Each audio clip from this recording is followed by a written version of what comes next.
Assalamu alaikum everyone. My name is Zainab Abbas, and I would like to start off by thanking Maulana Sayyid Elia for giving me this wonderful opportunity to speak about the significant day of Al-Quds. I myself learned so much while researching this topic, and I really hope this sheds some light on the importance of Al-Quds. Now, imagine a 9-year-old innocent boy. He's coming back from school and gets off the school bus in his neighborhood when suddenly a police opens fire at him. He gets shot and struck by a sponge-tipped bullet, losing vision in his left eye, unable to see. Imagine this boy comes home to his family who expected his safe return, but is now in fear and sadness of what just happened to their poor child. This child is unable to return to school because of constant medical treatments and the embarrassment of having to rely on a prosthetic eye. And even worse, the shooter of this boy is not held accountable for his crime. Brothers and sisters, this boy is 9-year-old Malik Isa, a Palestinian boy living in the neighborhood of Isawiya, who got shot by an Israeli soldier on December 6, 2020. And what was done about it? Absolutely nothing. In fact, that same weekend, a 13-year-old Palestinian boy was killed by the Israeli army during clashes with stone throwers in the occupied West Bank, according to the Palestinian Health Ministry. The tragedies of 9-year-old Malik and the other children being attacked happened only a few months ago, but there are countless brutal killings that go undocumented, and this has been happening for the past 73 years.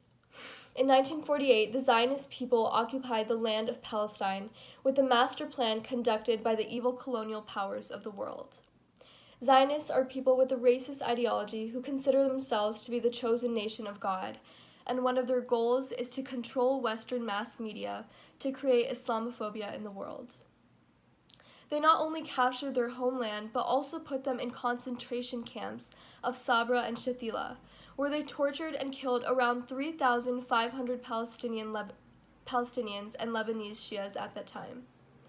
Since then, thousands of innocent people have been killed, not only in Palestine, but all around the world by the Zionist forces.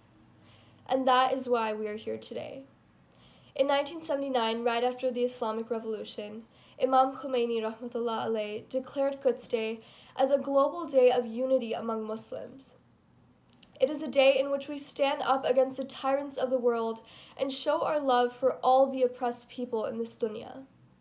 Quds Day was named after the holy place Beit al-Muqaddas, located in Palestine, which happened to be the first place of worship for Muslims.